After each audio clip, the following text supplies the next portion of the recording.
യൂട്യൂബിന് വിട. സൂര്യയിലെ എല്ലാ പരമ്പരകളും സംരക്ഷണത്തിന് ശേഷം തികച്ചും സൗജന്യമായി സൺ നെക്സ്റ്റ് ആപ്പ് ഡൗൺലോഡ് ചെയ്യൂ. കണ്ടാസ്വദിക്കാം നിങ്ങളുടെ പ്രിയ പരമ്പരകൾ.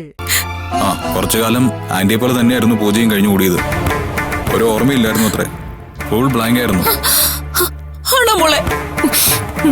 അതെ, പിന്നീട് എനിക്കതെല്ലാം ഓർമ്മ വന്നത്.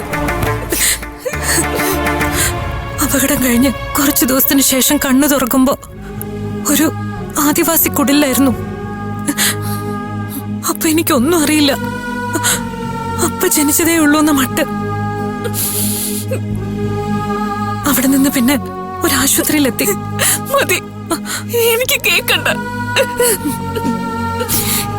എന്റെ മോൾ അനുഭവിച്ചത് മുഴുവൻ പറഞ്ഞ അമ്മയ്ക്ക് താങ്ങാൻ പറ്റിയെന്ന് വരില്ല.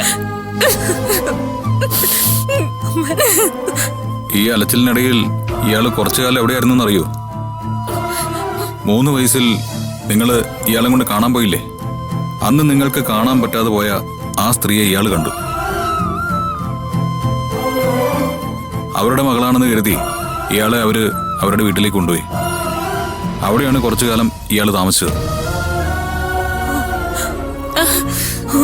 അവരൊരു പാവ സ്ത്രീയമ്മ.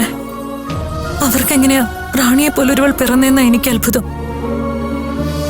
അല്ലെങ്കിലും മക്കള് വഴിപിഴയ്ക്കുന്നത് അമ്മമാരുടെ കുറ്റം കൊണ്ടൊന്നും അല്ലല്ലോ. റാണി ഇവിടെ പൂജയായിട്ട് കഴിയുമ്പോ ഇയാൾ അവിടെ റാണിയായിട്ട് ജീവിക്കായിരുന്നു. ഒരാള് മനഃപൂർവ്വം മറ്റേ ആൾ അറിയാതെ. രണ്ടാമത് ഒരു വിവാഹം കഴിച്ചതും ഒരു വലിയ പരാജയമായിരുന്നു. അതിലെ മക്കളിൽ ഒരാളെ പൂജ നേരെയാക്കിയെടുത്തു എന്ന് വേണമെങ്കിൽ പറയാം. പിന്നെ ഒരു ആണൊരുത്തനുണ്ട്. അവനാണെങ്കിൽ റാണിയുടെ തനി സ്വഭാവമാണ്.